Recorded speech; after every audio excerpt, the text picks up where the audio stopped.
I'm Claira Hermit, and this is another episode of the Help Yourself podcast, the podcast that is all about you learning from amazing and inspirational people. And today's guest is no exception. I am joined by Penny Belle. She is a mental health influencer. She's a coach. She's a mentor. She was diagnosed with adult ADHD a couple of years ago, and since then she's done absolutely amazing work. How are you? I'm good, thank you. It's lovely to have you here. What a nice intro. Did you like that? That was lovely.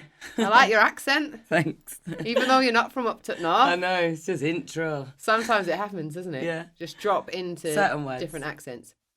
So this podcast is all about getting to talk to people who are super inspiring, whose stories can be motivating and I think life-changing to people as well. Like when you hear someone who's been on a similar journey to you, or you can recognise things about their story that you feel and you experience, and they've managed to take their life and turn it into something successful, then I think that by having these conversations, people can learn so much. And that's why I wanted to do this podcast. And of course, you're one of those people.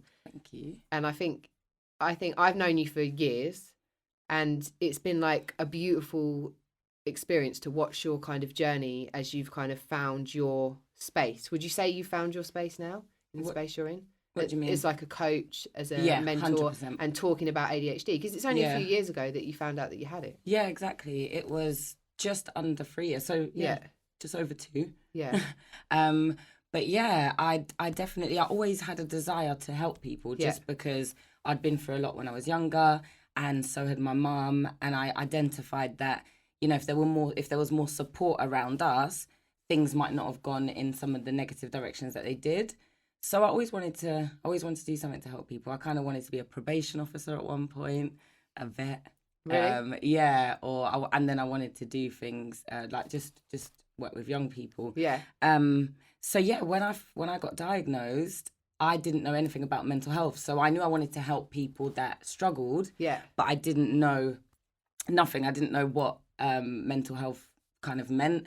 I just assumed, because of the way that it had been portrayed to me, that if someone's got mental health issues, they're like dangerous or disruptive. Like I didn't know anything about it. So then all the procrastinating I was doing around starting a blog, which I was meant to do 4 years before, 4 years of procrastination just rocketed into I don't care. Like all my fears that are preventing me from doing it, I just didn't have them anymore, because I found kind of like a missing piece to a puzzle that I didn't even know I was part of. Yeah, mad. Yeah. So that kind of gave you the I guess in a way, being able to explain stuff that you'd been experiencing. Exactly. Gave you maybe the confidence to say, well, I know what it is now. Exactly. And also, because I'd been through lots of things, like I said, when I was younger, I knew, and, you know, my passion's writing, I knew that I at some point needed to write, but I had all of these like insecurities and almost like a procrastination that was not my own. It was like things that I really wanted to do. It weren't just like, oh, I'll put that off till later. I was finding really difficult to commit to. But then, mixed with all the fears and scared of being judged and stuff like that, and not really wanting people to see my vulnerable side, so not feeling ready. Yeah. But then, when it all started to make sense, and learning about ADHD in women and in adults, when I got that kind of liberation and like, I'm not actually that hard to explain, there's something here that kind of makes sense of it. I just thought there has to be other people going through this, because, you know, there's no way that it's, you know, it just, I couldn't believe that many traits of mine fit into one bracket. Yeah. And traits that I struggled with. Yeah. So I just wanted the liberation and the understanding. I wanted to hopefully give it to others. Hearing you talk is really interesting when you say, like, until that diagnosis, you didn't even know really what mental health was, other than the extreme of having like an extreme mental health condition. Whereas I'm thinking that mental health is something that has hugely impacted your childhood, your teenage years, your adult life, but you didn't even know. You just thought that was normal. I couldn't, like, I think the reason I'm so passionate about sharing and, you know, in any way that I can, and raising awareness and offering any kind of support, is because nowhere I went, not school, not college, not uni, not anywhere. I was in the foster care system. I should, that system alone, I should have been so aware. And no, nothing. And you lost your mum, so you'd think there would be bereavement. No, nothing. And I was probably offered counselling, but you're not, when you're young, no way you're going to offer me counselling at 16. Are you mad? I'm bad. Yeah, I don't need none stuff of that. like that. Telling Don't need strangers any of my it. business, you know what I mean? Yeah. I was like that. So and there was just no proper support. And in going through that and learning about my mental health, and then a year after being diagnosed with ADHD, being diagnosed with CPTSD, you actually helped towards me realising what was going on with that. Yeah. You were one of the people that opened me up to the idea of emotional healing. Yeah. And What does that stand for, just for people that are listening? Complex post-traumatic stress disorder. So, and then realising that and getting diagnosed with that and learning about it and looking through my life and seeing, oh my gosh, I'm actually, all of the things that I've been through are actually kind of like a product of trauma. Yeah. My mum's trauma, my dad's trauma. Yeah.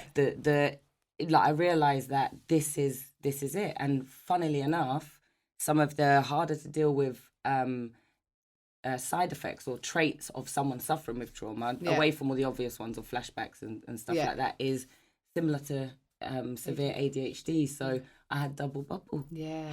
And it's mad because when I hear you talk about it, like, obviously, my mum died when I was a kid, and excuse me.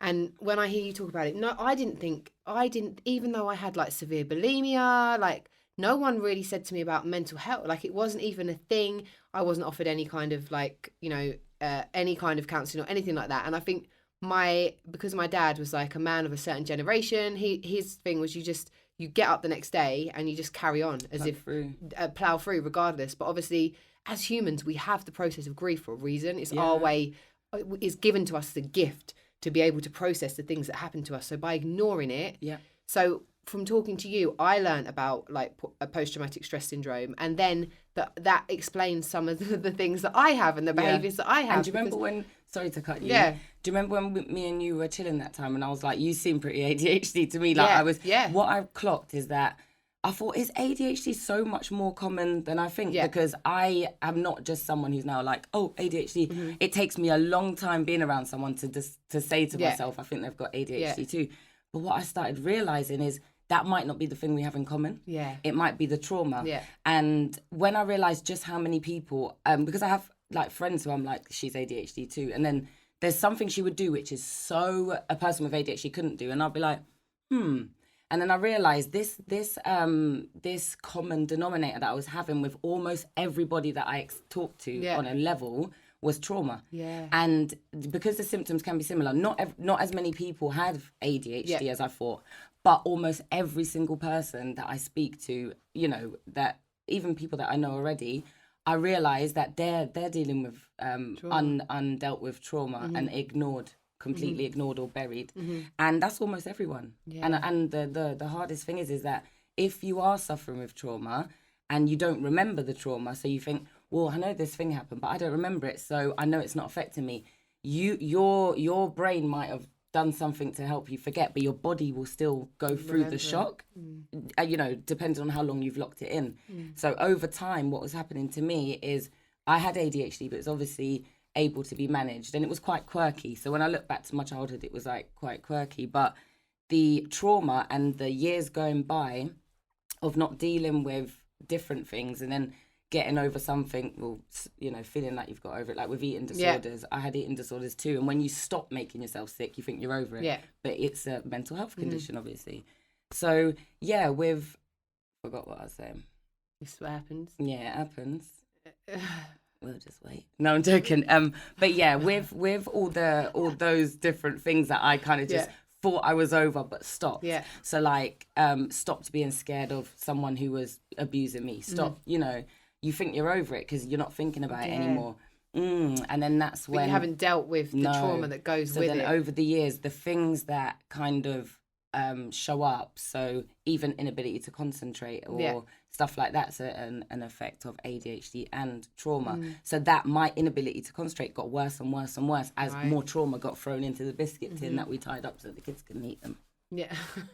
But that makes so much sense as well, doesn't it? Because I think that as well. I'm like, there's certain things that I think, I used to be so much better at like this when I was younger, or I had that under control, or I could do, and it just gets more. Or you go and through more... something small and it absolutely traumatizes you, and you think, when I was 17, I went through a million times worse than this, and I came out fine. Like, I wasn't even bothered. Yeah. It's because you've got all of that underlying stuff that's building up and building up, and it's kind of like, I guess it's like a glass that's full of, or almost full of water. If you pour in a little bit more, it overflows, whereas it started off empty, so you could pour quite a lot in, and then it gets to that overflowing point, and any more, it's just a tipping point. Exactly. So I know that since that diagnosis, I guess you've started your blog, but you've done work on yourself as well, because I think you've changed like so much as well in terms of knowing who you are and reconnecting with all of that stuff that you'd disconnected yourself from, I guess, all of that emotional trauma, all of that stuff from your past that you kind of just, when I heard you talk about it, it would be throwaway, and it would be almost like, it's done, like that kind of thing, but I remember talking to you about your mum and saying, like, I don't think you've dealt with it. Like, I don't think you have. That's what I mean. The comment. It's funny because we were talking about boys or something, and I said a comment, and you said, don't say the comment, please. I saw you were about to talk. No, I'm joking.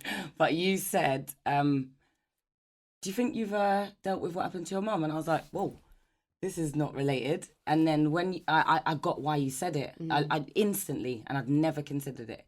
So it's like just that one sentence. It's not like I needed teaching. I just needed one person to say, do you think you've dealt with what happened to your mum? Boom, that was it.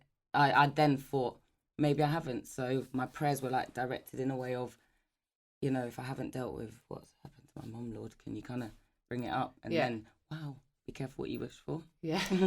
and ask for a longer schedule to deal with it.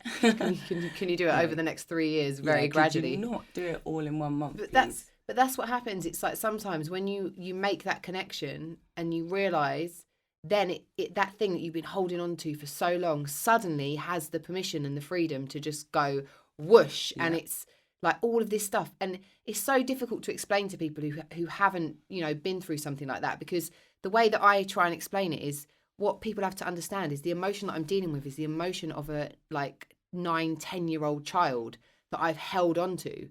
So it's not from the perspective of me now. Me now wouldn't act like that. I wouldn't think those things. But I've held on to something for so long. Yeah. It's like I'm carrying around this little person who had all of this like hurt and pain and upset and all of these things that hadn't been addressed. And I had to address it. And it almost sounds a little bit mad, but no, that's a good to people who don't. But it's like if you don't deal with stuff, I think as well, like I've got people in my life who haven't dealt with stuff, and they lose parts of themselves. Mm-hmm. You lose, because by holding on to all of this stuff, it takes so much energy and so much power, like you're saying, to not tip over the edge, to not get your cup filled, for things not to be too much, that it starts to consume you.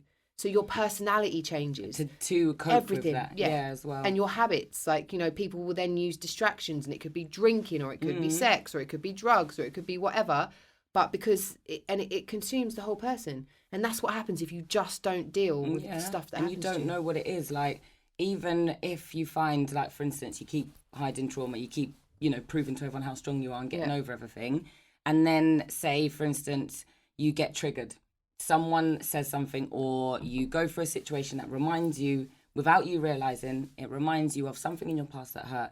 And you start acting like that person, like you said. Like the little kid version. You go back to it. I forgot what I was saying again. You're so funny. No, but we were talking about the fact that, like, obviously when that happens and that kind of that behaviour kicks in. I guess. So say that that's going on, and then, for instance, like with me, you go through a patch where you just don't know what's good and what's not, and you start seeing things that you've missed. You start realizing where you have no boundaries and people take advantage of that. You didn't realize it before. Then you become, kind of cautious or a little bit vulnerable, and then you might not want to go out.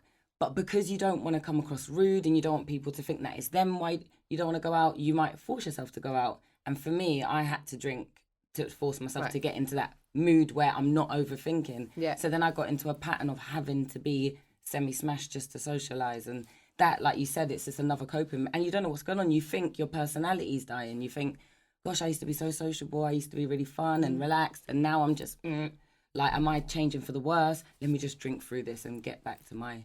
But really, it's the stuff that you haven't dealt with that's trying to make its way up, and you're surface, trying to go, no, don't do this, don't do this. And I think things get hardest as they leave, because then you're like face to face, and you start realising, you know, your own toxic side and your own, you know, the ways that you've dealt with your trauma in a non-positive way, where it could have even hurt other people, and then the guilt, and then you go through a month of getting rid of guilt, and it's like this constant cycle. I think it's so difficult, because you saying that is like, I can, as soon as you said that about, you know, like that part of you that you've kind of suppressed, and then something triggers it, and it's almost like you are that child again, or you are that person that was in that situation again.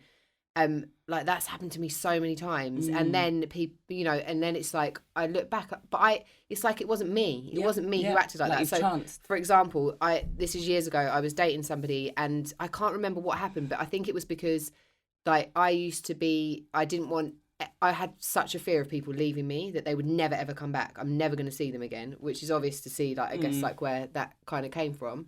And I think it was like, I don't even know what happened, but it was some kind of conversation, and I literally just flipped out and went mad. Like, I was just screaming. I was going, like, all of this stuff. I, like, ripped my clothes. It was just like, and then once all of that had kind of passed, I was like, who even was that? Yeah. And then it's like, you can't take that back. Like, someone's seen that. And you can't, and you can't explain it, because you don't know. Like, if you know, like, if it happened and you're in a better place, it's still hard to explain. Like, if you said, look, this is what happens when I'm triggered, or this is what you triggered, this is what it brought out. And it's even hard explaining that. Yeah.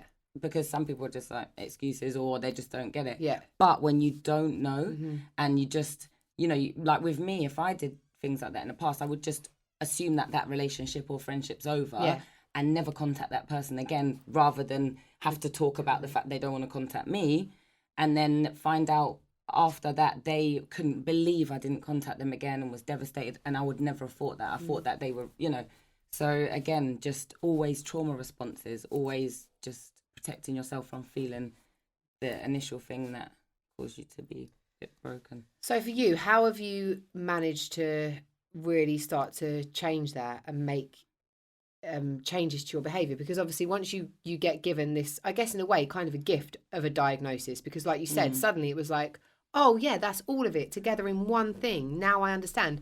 And a lot of times people shy away from labels, and labels are bad, and labels are this and labels are that. But in this case, it seems like having that kind of label, if you like, has made you go, right, okay, yeah.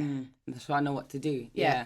So I'd done lots of research, lots of studying about the brain and stuff like that. So I changed my diet and all of the physical things, did more exercise, started being a bit more selfish in a self-love, self-care kind of way, because I was very available. I thrived off of helping people and solving other people's problems. So I had to take a step back from that. But in saying that, it got to a point where I'd changed so much so quick, and then in great ADHD fashion, just thought, I can't be bothered to do this anymore. I don't wish to look after my brain. It's getting boring. Yeah. But you know, it was, everything was improved. You know, things had improved, and I think it's just that thing of I forget. Yeah, and I think it's a trait of people with ADHD. It's like you do something consistently until you get the result, and then there's no.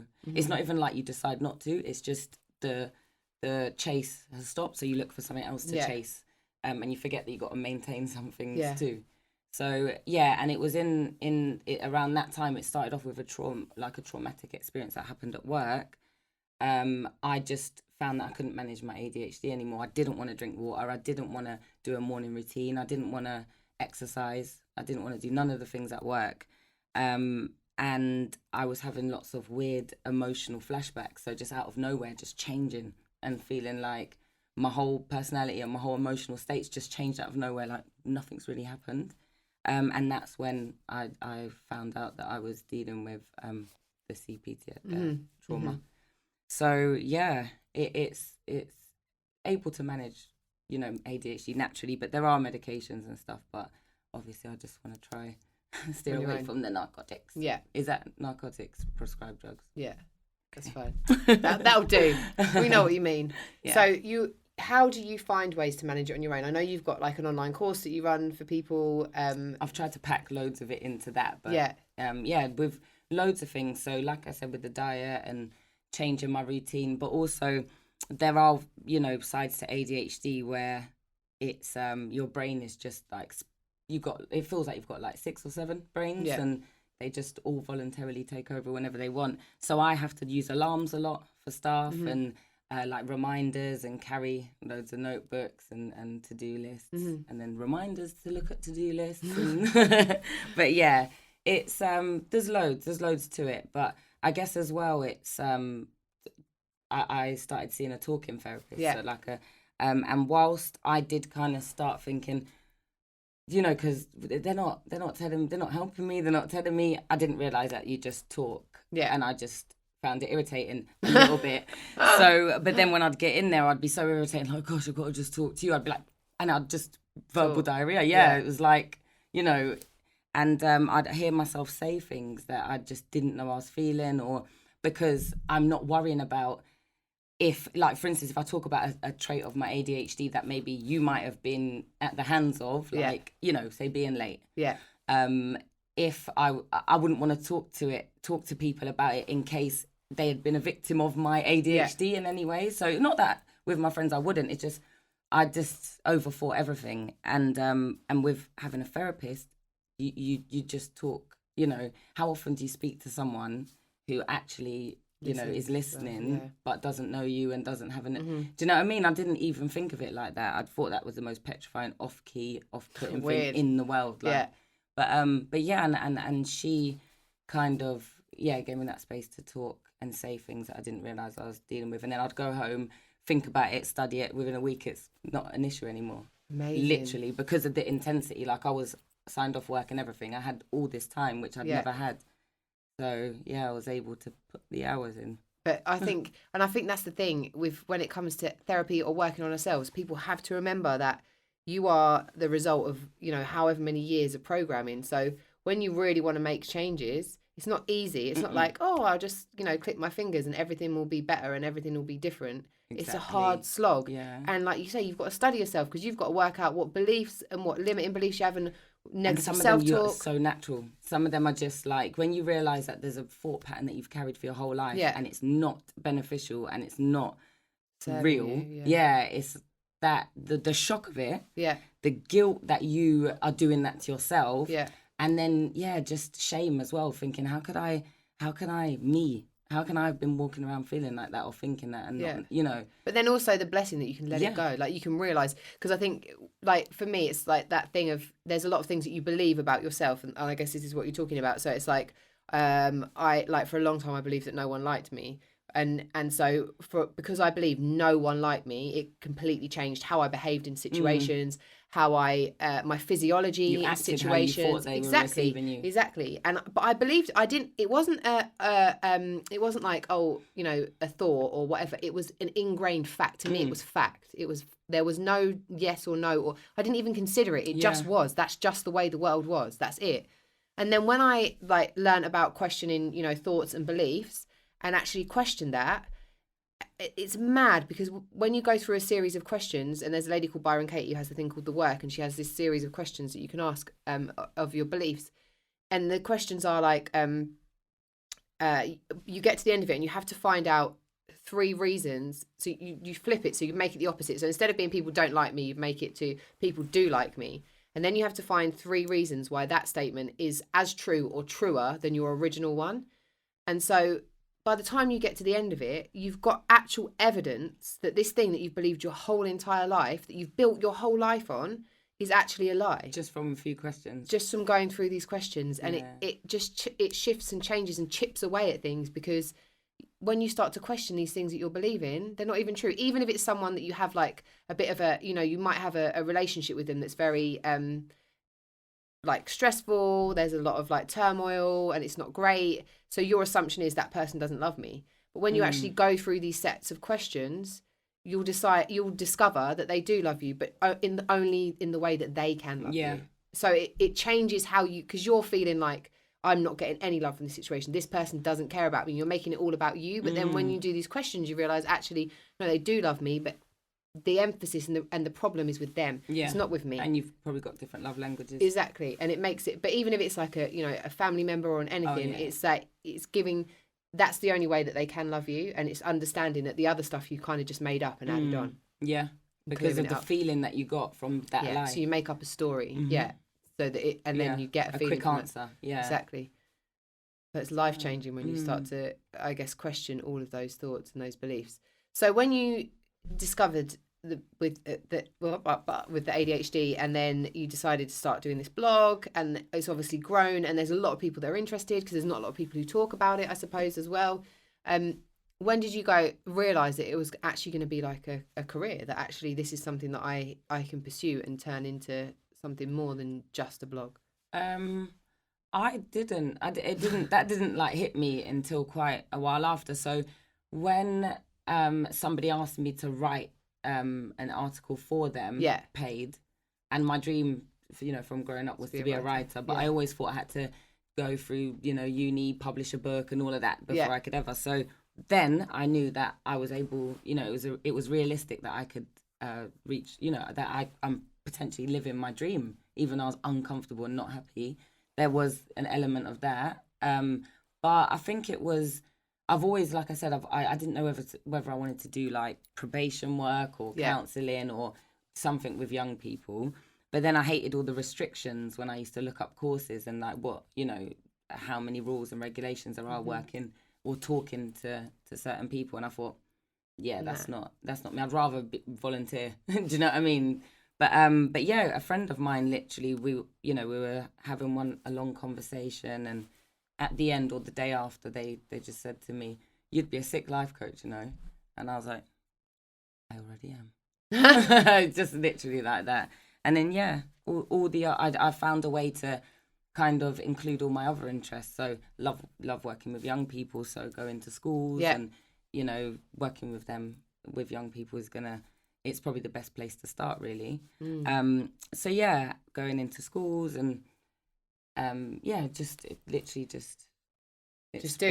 happened, hasn't it? I think, and as you've started to do more and more people have reached out to you, because I think you're so kind of just genuine and authentic that really like comes across. And I think that kids are like, they get straight away if you're not being real or you're not being honest. Straight away they're onto you and they know.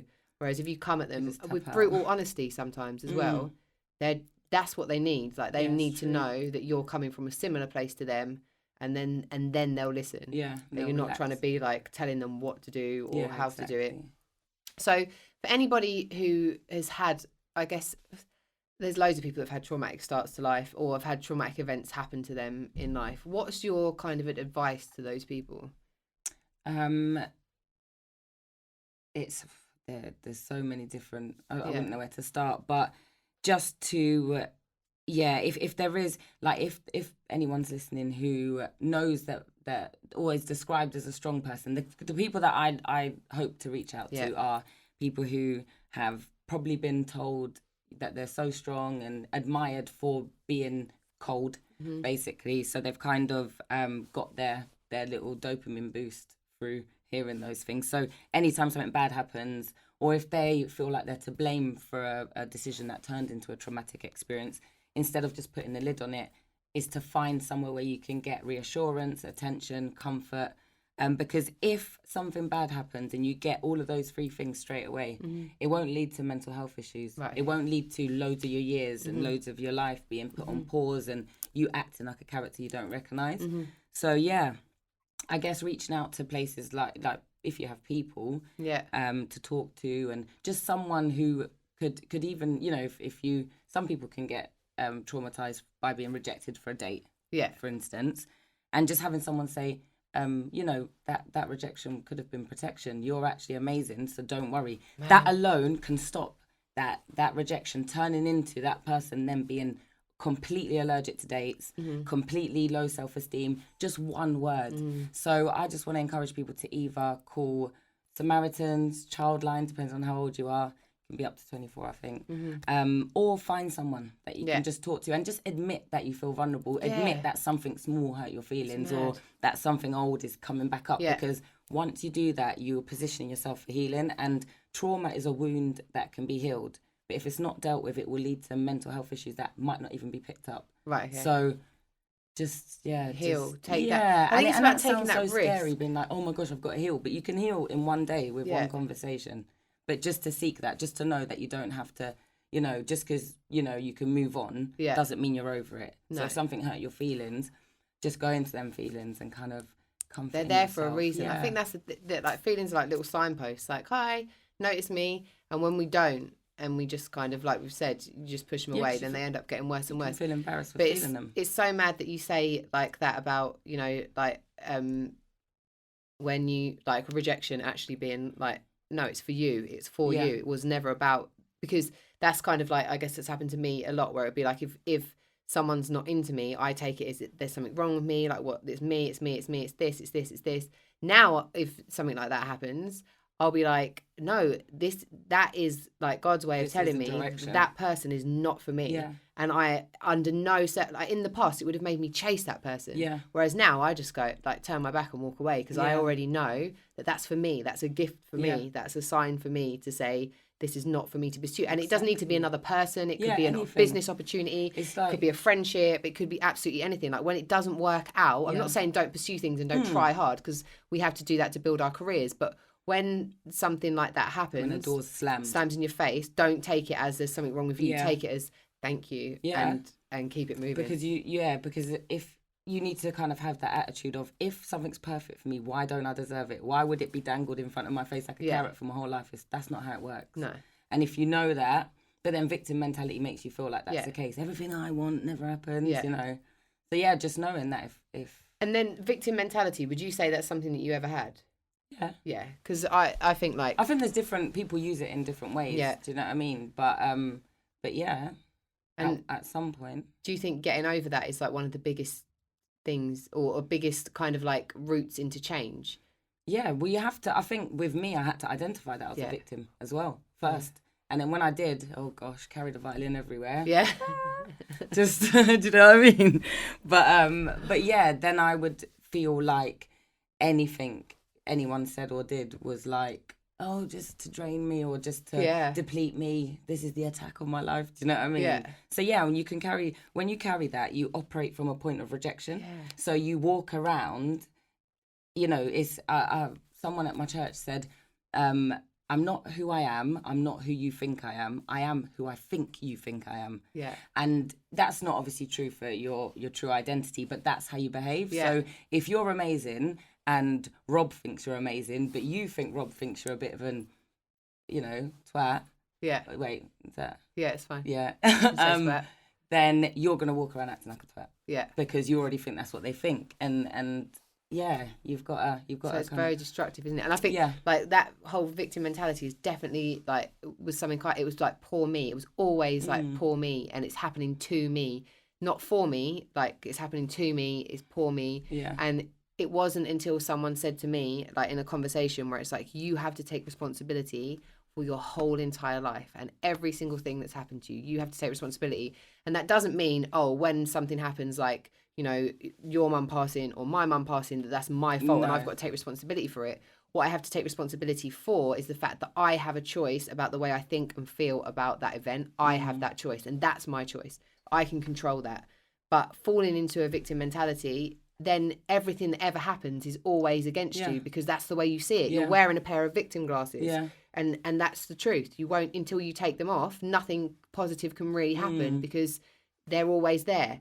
Whereas when you take them off and you realise that anything can happen, you go through the process and then you decide how you want to think and feel about it and how you want it to affect your life, which could be positive or it could be negative, but that's your choice. Yeah. So if I want to say... you taking but if I want to say, because my mum and sister died, then people are always going to leave me and I'm always going to be alone and no one's ever going to love me, I can do that. And that's exactly what will happen. Yeah. Or I can say my mum and sister died, which means I'm left here and I want to make my life amazing, not just for me, but also for them. And I know that I'm a great person because both of them loved me. And if they both love me, then that means other people are going to love me. Cool. Yeah. That makes my world happier because I'm happier inside. Exactly. And I think, you know, a lot of people, because when someone says, you know, when they've made a choice to think more positive or to kind of transform their life by renewing their mind. You know, people say, what have you got to lose, you know, by just thinking positive and stuff like that. But people do actually get scared of, if I get happy, it's the happiness that I'm going to lose, then they choose without sometimes even, you know, kind of subconsciously to stay in a point of rejection and anxiety, because it's you can't zone, and you can't surprise me with you know, taking anything from me, because I wasn't expecting it to stay anyway. And you feel like you're so on top, like, oh my gosh, I expected it to happen and it did, so I'm not bothered. But that's just a very destructive way of being. Literally, I think like you're being dragged on puppet strings. Yeah, if you're like that and you're feeling like that all the time. So it's good when you get in control, and then you can kind of make those choices and make those decisions for yourself, which I think is great. If you could leave people with 3 pieces of advice just for life, what would they be? Don't be this one's on the spot. Be comfortable expressing your emotions and not so be comfortable being vulnerable. I actually had Brené Brown saying that the other day. Be comfortable being vulnerable. Take your mind off of other people, what they think, what they're doing, and stuff like that, because, you know, their opinion is nothing to do with you, and also it can just have too much control over your life. And this is really hard. One more. To pray every chance you get.